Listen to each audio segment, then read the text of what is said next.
तो मोल कंसेप्ट में हमारा नेक्स्ट टॉपिक है सॉल्यूशन। जस्ट बेसिक सी बातें करेंगे सॉल्यूशन की। जो डीपली सॉल्यूशन आपको पढ़ाया जाएगा वो 12th क्लास में सेकंड चैप्टर है, ठीक है। उसमें आपको डीपली बातें बताई जाएंगी सॉल्यूशन के बारे में। अभी हम केवल कंसंट्रेशन टर्म्स के बारे में पढ़ेंगे, बेसिक सी बातें पढ़ेंगे जो कि आपको 11th क्लास में इनके बारे में जानना बहुत ज़रूरी है। इतने आसान तरीके से बताई जाएंगी कि आप इस लेक्चर को देख के सॉल्यूशन की जितनी भी आपकी प्रॉब्लम्स हैं इस चैप्टर से रिलेटेड वो सारी क्लियर हो जाएंगी, ठीक है। स्टार्ट करें सॉल्यूशन। चलो यहाँ से स्टार्ट करते हैं हम सॉल्यूशन, ठीक है। देखिए, true solution is the homogeneous mixture of true solution is homogeneous mixture of, देखो यहाँ ध्यान देने की बात है कि ये होमोजीनियस मिक्सचर होना चाहिए।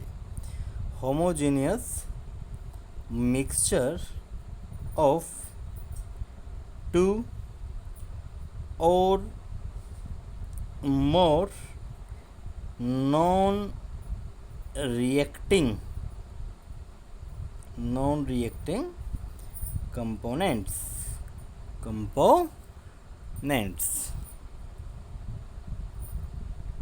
देखिए ध्यान दें, ट्रू सॉल्यूशन पहली बात तो ये कि होमोजेनियस मिक्सचर होता है दो या दो से अधिक।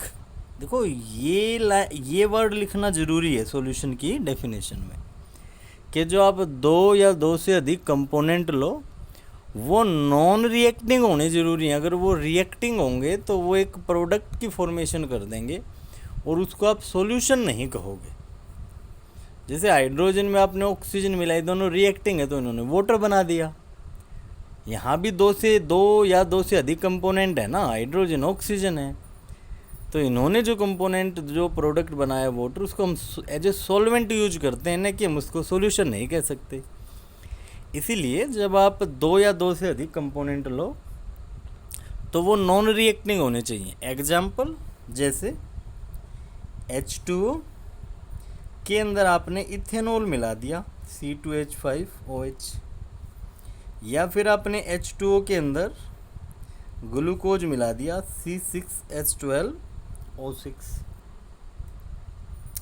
दोनों के दोनों क्या है, नॉन रिएक्टिंग होते हैं, है ना। तो सॉल्यूशन किससे मिलके बनता है? सॉल्यूशन के जो वो दो कंपोनेंट हैं वो होते हैं, एक तो होता है सोल्यूट, दूसरा होता है सॉल्वेंट।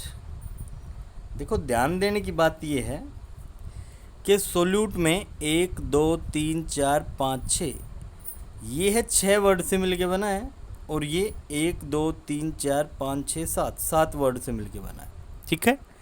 याद ये रखना है कि ये ज़्यादा वर्ड से मिलके बना है तो सॉल्यूशन में इसकी क्वांटिटी भी ज़्यादा होगी, इसकी क्वांटिटी भी मोर होगी, और इसकी क्वांटिटी होगी लेस। इसका मतलब ये हुआ जो थोड़ी क्वांटिटी में उसको हम सोल्यूट बोलेंगे, जो ज़्यादा क्वांटिटी में उसको हम सॉल्वेंट बोलेंगे। ये तो थी हमारी बिल्कुल सिंपल भाषा कि भाई इसको 9th क्लास का बच्चा भी अगर इस वीडियो को देखे तो वो समझ जाए कि सोल्यूट क्या होता है सॉल्यूशन में और सॉल्वेंट क्या होता है, ठीक है। अब हम केस लेते हैं फर्स्ट, यही कि यदि हमें किसी सॉलिड के अंदर कोई लिक्विड मिलाना पड़ जाए।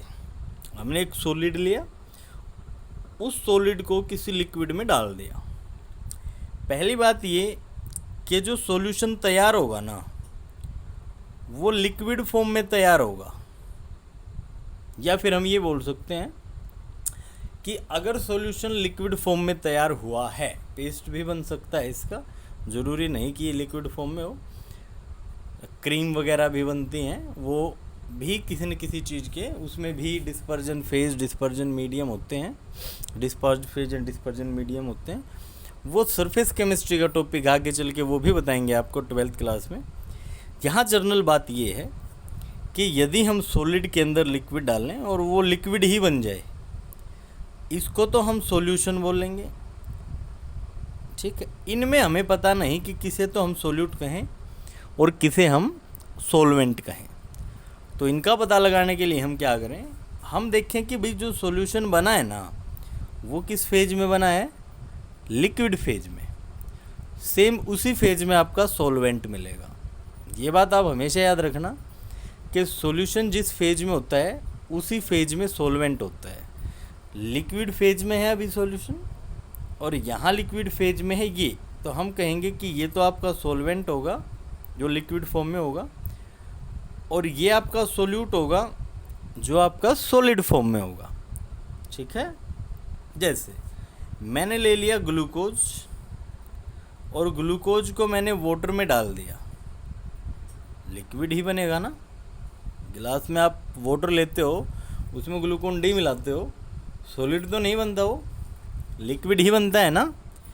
तो वो लिक्विड बना सॉल्यूशन, इसका मतलब आपने इन दोनों में जो लिक्विड फॉर्म में ले रखा है वही आपका सॉल्वेंट होगा, वो है ये ग्लूकोज हो जाएगा आपका solute. Got my point. Second, ऐसा भी हो सकता है कि आप किसी लिक्विड में कोई लिक्विड मिला दें। ऐसा भी हो सकता है ना कि आपने कोई लिक्विड लिया और उसमें आपने लिक्विड ही मिला दिया।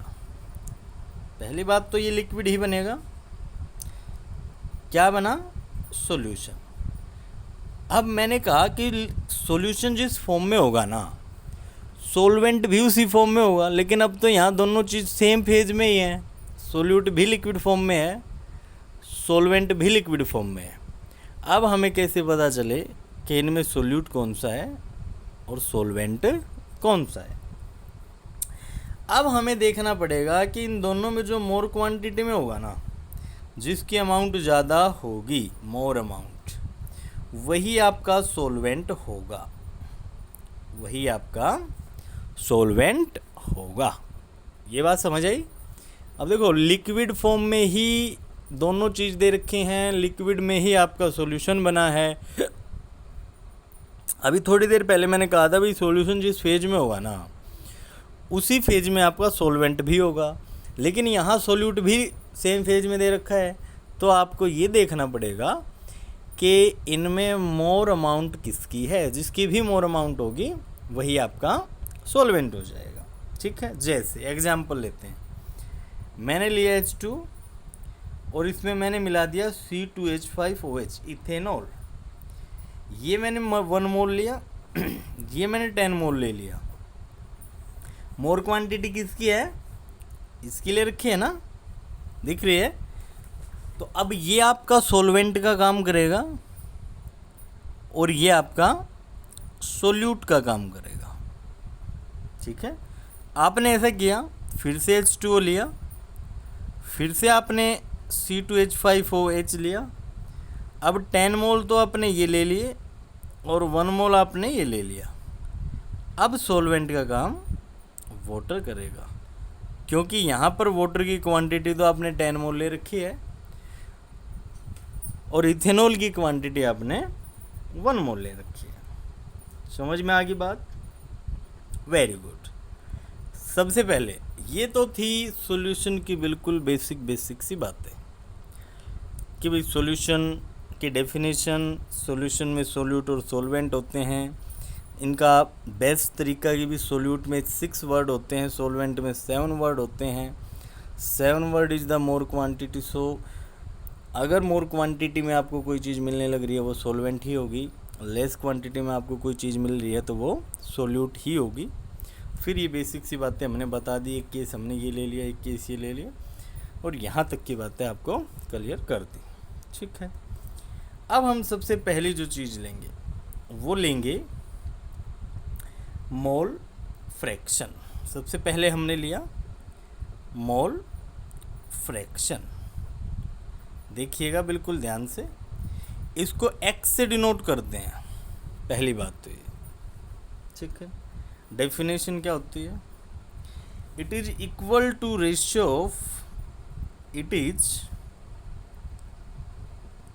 Equal to ratio of mole of component moles of components and with respect to total moles in solution. Total moles in solution. It is equal to ratio of moles of component with respect to total moles in solution. तो हमने बात की mole fraction की, जिसको x से denote करेंगे, और वो होता है it is equal to ratio moles of component with respect to total moles in solution. उसको हम इस तरह से लिखेंगे xi is equal to mole of any component. Any component का मतलब है कि अगर हमें मोल फ्रैक्शन सोल्यूट के निकालने हैं तो ऊपर सोल्यूट के मोल रखेंगे और बाई में हम टोटल मोल करेंगे. ठीक है. अगर मुझे सोलवेंट के मोल फ्रैक्शन निकालने हैं तो ऊपर मैं सोलवेंट के मोल करूँगा और बाई में करूँगा टोटल मोल. ठीक है. जैसे एग्जाम्पल लेते हैं. आप एग्जाम्पल से भली बात ही समझ जाएंगे, क्योंकि बिना एग्जाम्पल के हम कोई भी चीज़ नहीं समझते. हमने लिया 180 ग्राम H2, 180 gram H2 and 92 gram ethanol C2H5OH and 32 gram methanol CH3OH. Calculate mole fraction of each. Calculate mole fraction of each. Mole fraction आप बताइएगा. चलो देखते हैं, सोल्व करते हैं इसको. यहाँ पे पहले हम सभी के मोल निकालते हैं. ठीक है. H2 के मोल कितने हो जाएंगे 180 बाय, अरे given mass by molar mass. ये दे रखा है 180 गिवन मास. मोलर मास कितना होता है 2 + 16 18. ये कितने आ जाएंगे 10 मोल. ठीक है. चलो मोल ऑफ C2H5OH निकालें. दैट इज 92 बाई 12 दूनी 24 और 6 30 40 और 6 46 46. That is 2 mole. Molecular mass calculate करने की मैंने एक वीडियो डाल रखी है, आप उस वीडियो में ये देख लेना कि मैं कैसे मोलिकुलर मास निकाल रहा हूँ. और ये जर्नल सी बात है, 9th क्लास में बच्चे सीख जाते हैं, तो ये आपको आनी भी चाहिए. ठीक है. तो मोल्स ऑफ CH3OH ये दे रखा है 32 और इसका 12 और 4 16 दूनी 32. ये आपका आ जाएगा 1 मोल. मोल फ्रैक्शन H2 निकालते हैं. ठीक है. सभी के अलग अलग निकालने हैं. मोल फ्रैक्शन ऑफ H2 निकालने हैं तो mole of H2 by total mole 10 और 2 12 और 1 13. बस. मोल फ्रैक्शन ऑफ C2H5OH निकालते हैं. Moles of C2H5OH by total mole. ठीक है. मोल्स ऑफ CH3OH निकालते हैं. Moles of CH3OH by total mole. ठीक है. समझ में आ गई बात.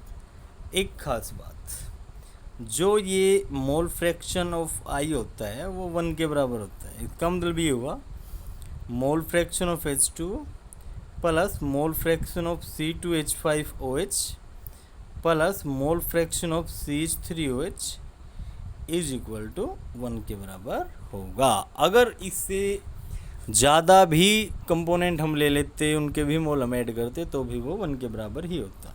ठीक है. समझ में आई ये बात.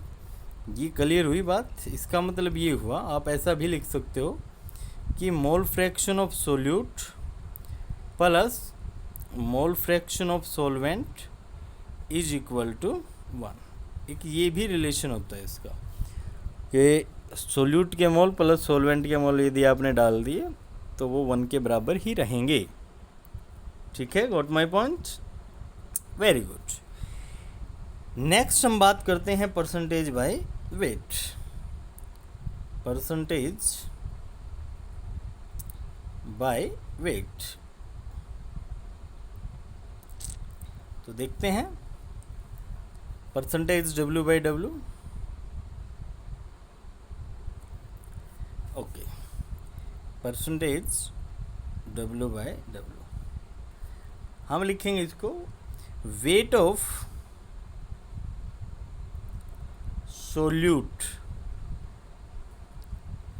इन ग्राम by weight of solution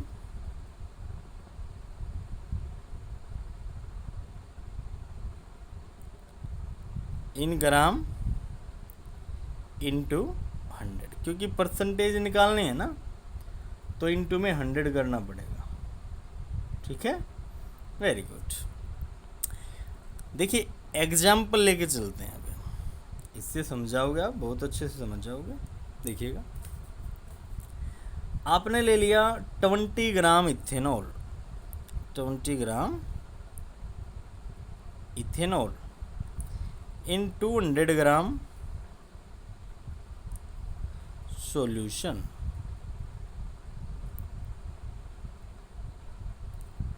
percentage W by W निकालना है, कैलकुलेट करें तो लिखें यहाँ पर सॉल्यूशन इसका परसेंटेज W बाई W, बिल्कुल ऊपर फॉर्मूला है वेट ऑफ सोल्यूट। कितना सोल्यूट का वेट दे रखा है 20 ग्राम, ग्राम में ही है ना, ग्राम में ना हो तो इसको ग्राम में कर लें।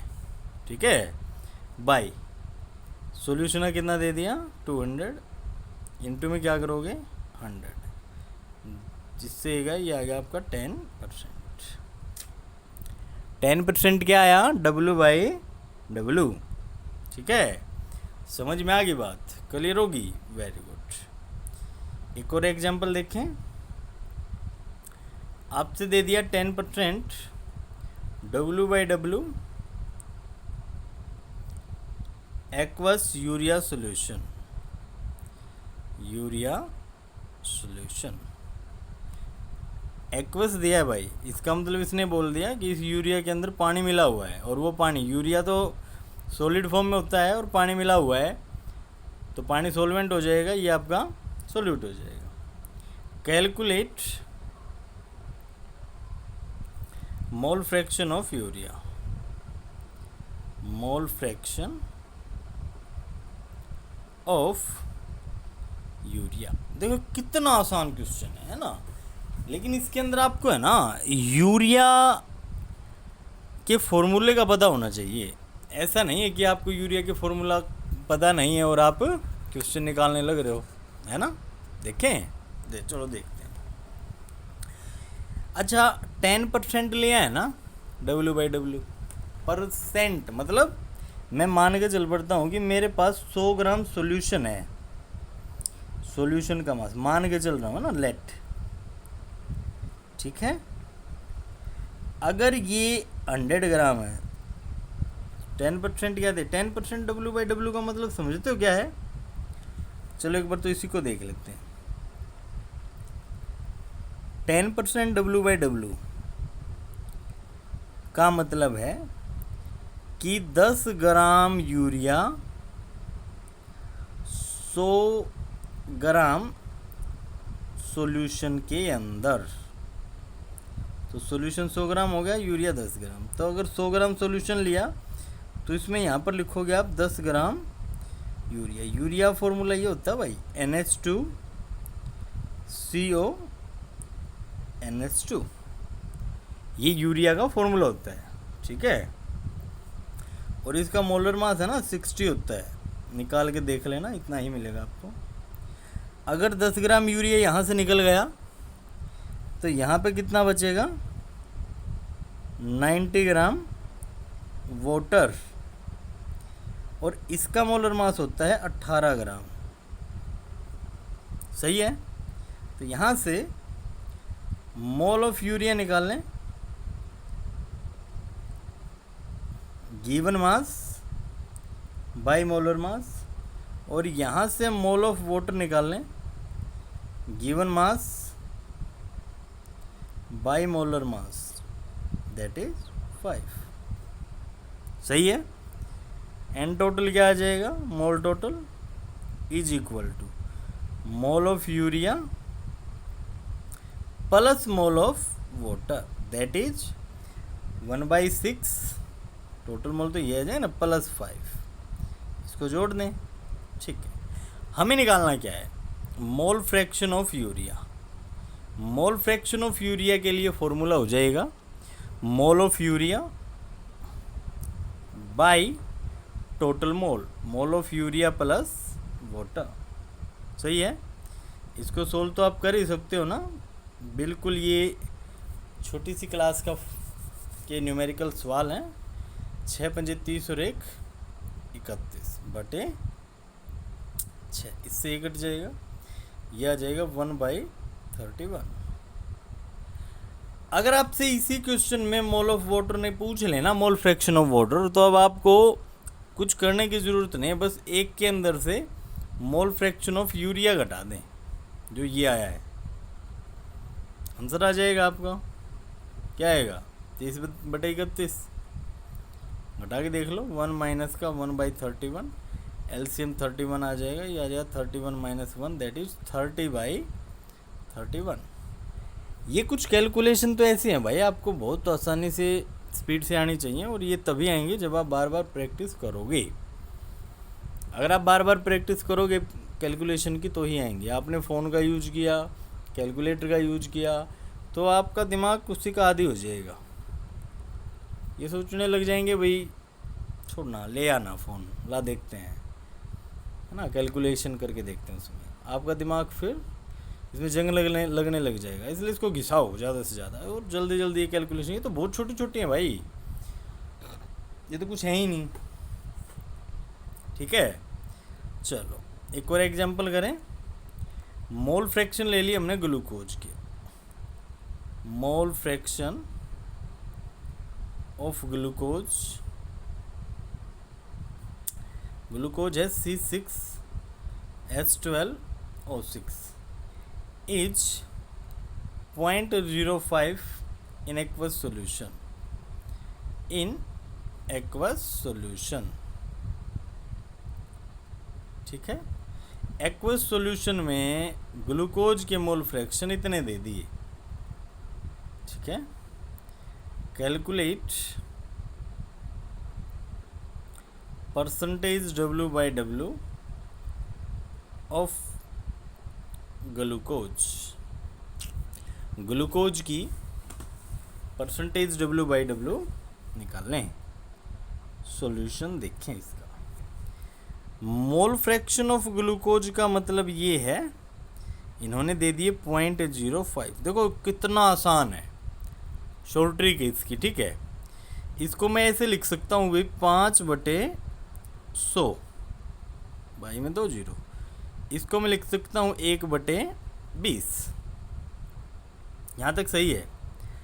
अच्छा, इसका फॉर्मूला ये हो जाएगा मोल ऑफ ग्लूकोज का, मोल फ्रैक्शन ऑफ ग्लूकोज का, कि मोल ऑफ ग्लूकोज बाय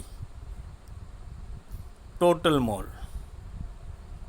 ठीक है, और टोटल मोल का मतलब हो जाएगा mole of glucose plus mole of water. देखो थोड़ा सा ध्यान देने की ज़रूरत है, ट्रिकी सा क्वेश्चन है। आप थोड़ा सा ध्यान दोगे तो आप ये समझ जाओगे कि इन्होंने जो दे रखा है ना, सब कुछ ही तो दे दिया। देखो इसको मैं 1/20 फॉर्म में लिख देता हूँ, तो इसका मतलब एन ग्लूकोज है 1 और एन टोटल है 20। अगर एन टोटल ये 20 है और एन ग्लूकोज 1 दे रखा है, मैं NH2 निकाल सकता हूँ ना। यहाँ से NH2 आ जाएगा 20 - 1 19। यही है ना बात। मैं ऐसा सपोज कर लेता हूँ कि एन ग्लूकोज मेरा 1 है और एन टोटल मेरा 20 है। एन टोटल की जगह मैंने 20 पुट किया एन ग्लूकोज की जगह 1 पुट किया plus mole of H2O। Mole of H2O हमारा 19 के बराबर आ जाएगा। यहाँ तक की बातें तो आपको समझ में आ गई। तो हमने मोल ग्लूकोज निकाल दिए, 1 आ गया, और मोल H2O हमारा 19 आ गया। तो जो वेट है ग्लूकोज का, वेट ऑफ ग्लूकोज है, गिवन वेट ग्लूकोज का, वो हमारा आ गया 180 ग्राम, और वाटर का वेट आ गया हमारा 19 मोल का, 19 गुणा 18, दैट इज इसकी गुणा करते हैं। देखो गुणा आपको बहुत आसानी से आनी चाहिए। एक और ट्रिक सिखाता हूँ आपको गुणा की। 8 नीम 72, 2 7 से लगी, 8 एकम 8, 9 एकम 9, दोनों को जोड़ दो, 8 8 16 और 17 और 7 24, 4 ऐसे लगी 2, 1 एकम 1 और 2 3, 342। इतनी आसानी से और इतनी ट्रिकी वे से आप गुणा कभी नहीं कर पाओगे है ना। उस तरीके से तो करोगे नहीं, वो काटा लगाते हैं हम, इसको डायरेक्ट करो बेटा, आसान है, एग्ज़ाम में मदद करेगी आपकी। तो डब्ल्यू टोटल हमारा क्या आया, डब्ल्यू टोटल जोड़ दो इसको, 2 8 और 4 12, 2 1 3 4 1 522 ग्राम। तो परसेंटेज डब्ल्यू बाई डब्ल्यू ही तो पूछा था ना। सोल्यूट क्या है हमारा, ग्लूकोज। टोटल क्या है हमारा, डब्ल्यू टोटल, ये भी ग्राम में होना चाहिए, इनटू 100।